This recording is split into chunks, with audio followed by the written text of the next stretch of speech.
KIRO, Seattle.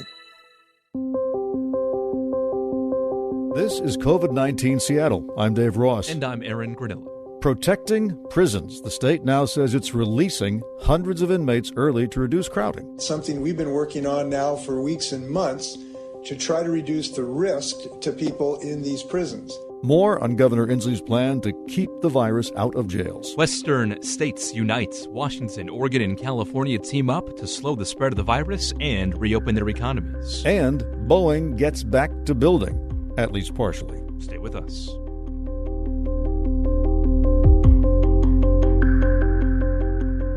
Governor Inslee says Washington will release hundreds of inmates before their sentences are up. So, Aaron, you've gone through this statement. How many could be released and who would be allowed to leave early? So this plan focuses only on low-level and vulnerable offenders whose release dates are within 8 months. So that adds up to between 600 and 950 inmates that could be released. That includes inmates who would get out on work release. Some would also get out as part of a modified reentry program. Now, this does not give a specific time when they'd be released, but the Corrections Department says it could happen in the coming days. This sounds like it's in response to that protest at the Monroe Reformatory. Yes, that is certainly part of this big 153-page report that was released today by the governor. So the governor and the Corrections Department, they were ordered by the state Supreme Court to outline steps they are trying to take to protect inmates. The court order, yes, was prompted by that big disturbance at the Monroe Correctional Complex, where at least 7 inmates now and 5 staffers have tested positive. So the report first details a lot of other steps that the Corrections Department is already taking, things like having medical directors at each prison. They have suspended all visitations. They have mandatory screening for all staff. Inmates that are coming in are also screened. They've increased cleaning and provided inmates with hygiene products. And now today, the plan to release inmates. Now, currently, across the prisons, there are 8 inmates statewide that have tested positive, and they have all been isolated.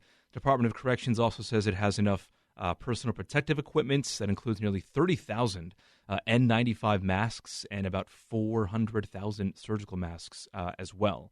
So again, that is all included in this big 153-page report. But the big news today, again, upwards of 950 inmates will be released as part of this new deal with the governor and DOC.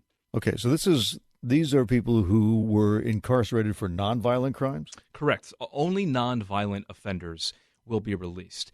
This is different from what is being asked by another lawsuit, though, that was filed by Columbia Legal Services. So they filed this lawsuit last month on behalf of 5 prison inmates who have medical conditions, things like diabetes and heart disease. That lawsuit from Columbia Legal Services, it wants not only those 5 inmates released, but also thousands of others, arguing the jails are too crowded. And that lawsuit says even violent offenders should be released. So it wants anyone in DOC custody who is 50 years or older to be set free, anyone with serious health problems, and anyone with a scheduled release date within the next 18 months. The Department of Corrections did the math on this, and it found that if all of those inmates were to be released, that would add up to about 11,700 people out of about 18,000 statewide.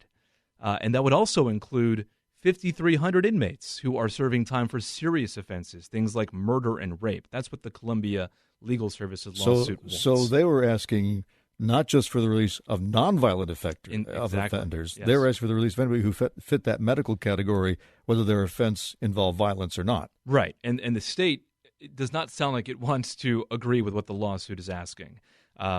Only nonviolent offenders under the state and DOC plan. But that legal case will still be heard. There will be oral arguments at the state Supreme Court. It is scheduled on April 23rd. We'll have to wait and see what the state says during those arguments. But what the state responded to the lawsuit is saying that the Monroe Correctional Complex disturbance is evidence alone that we should not release mass quantities of people, because that right there shows that these people could be a threat to the public. These are people who caused a big disturbance and threatened guards, right? So releasing a mass quantity of inmates would not be for the public benefit or safety.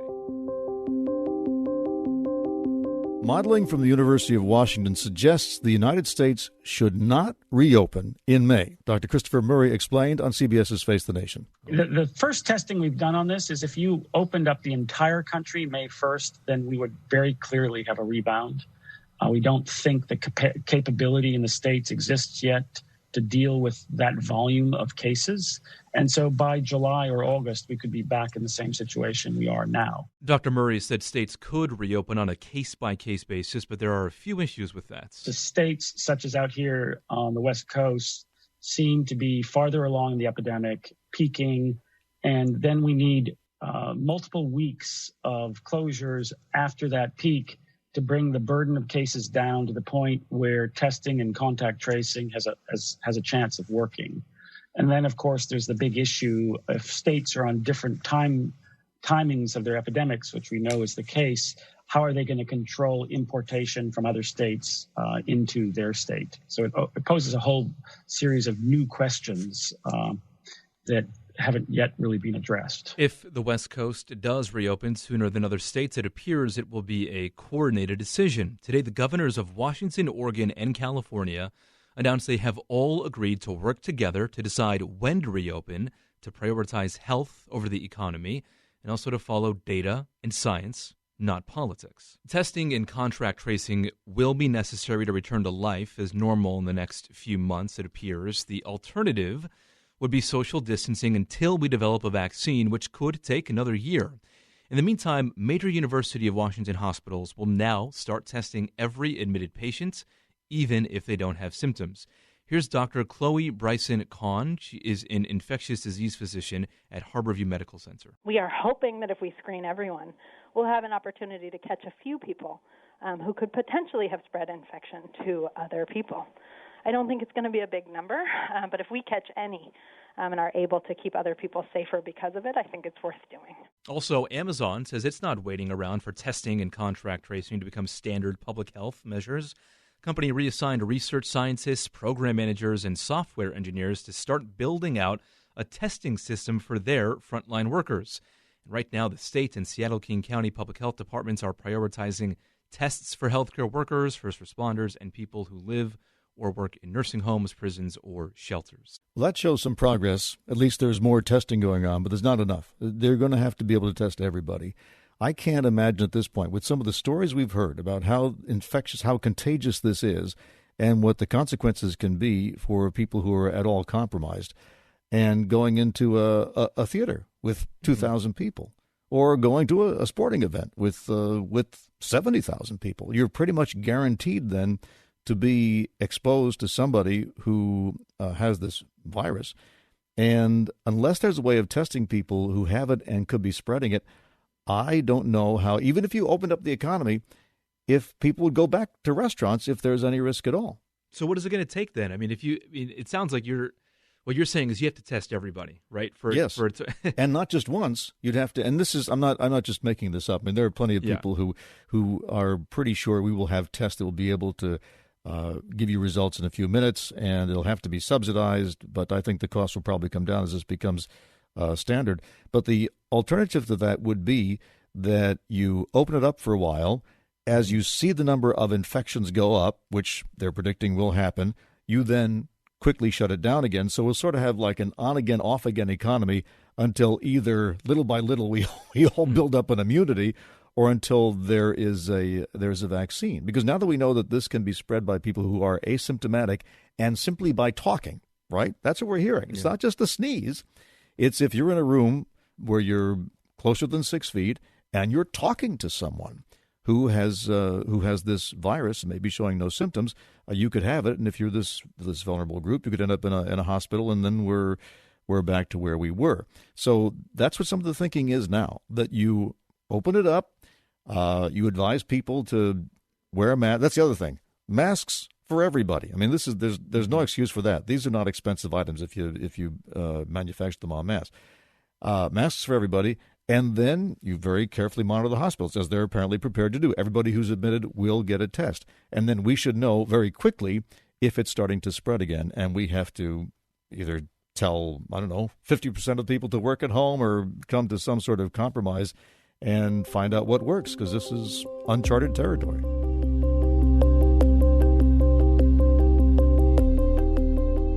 About 2,500 Boeing workers went back on the job today. The employees are working on a Navy anti-submarine plane in Brenton and an Air Force tanker in Everett. They will also continue maintenance of the grounded 737 MAXs stored in Moses Lake. Boeing says it has personal protective equipment readily available and will operate under social distancing guidelines.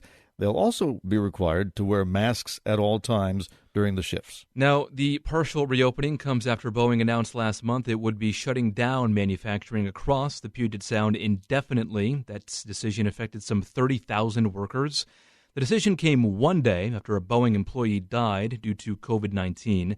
Boeing has now confirmed at least 25 cases in the state. And among the other safety measures Boeing is taking, staggered start shift times to reduce the flow of employees coming to and leaving work so people are not clustered together, floor markings and extra signage to create physical distance, including in the dining areas, and one person per row on company bus shuttles. There will also be extra hand washing stations in high traffic areas and more cleaning supplies available.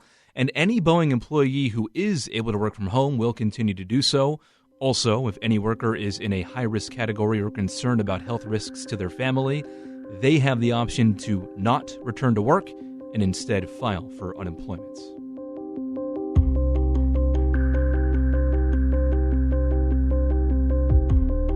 We will be back tomorrow and every day after with a 10-minute rundown of the daily local news. You can subscribe to this podcast. You can also find our news coverage on mynorthwest.com or listen live at 97.3 FM.